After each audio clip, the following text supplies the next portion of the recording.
Ça, c'est moi. Vous vous demandez probablement comment j'ai fait pour arriver dans cette situation.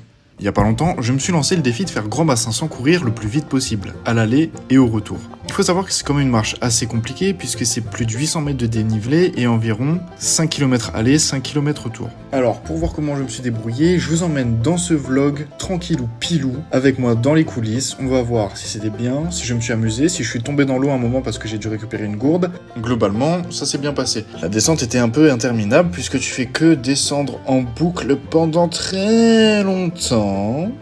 Mais au final, ça s'est bien passé, on est descendu.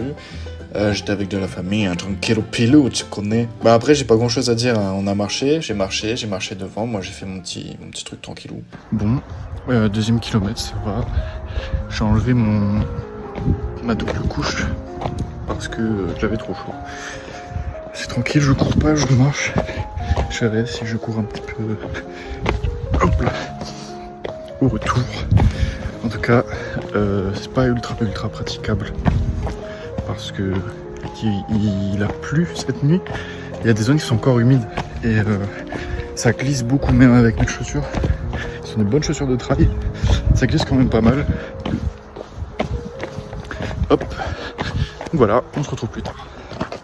La remontée, ça a été autre chose. Beaucoup plus dur, j'avais des crampes.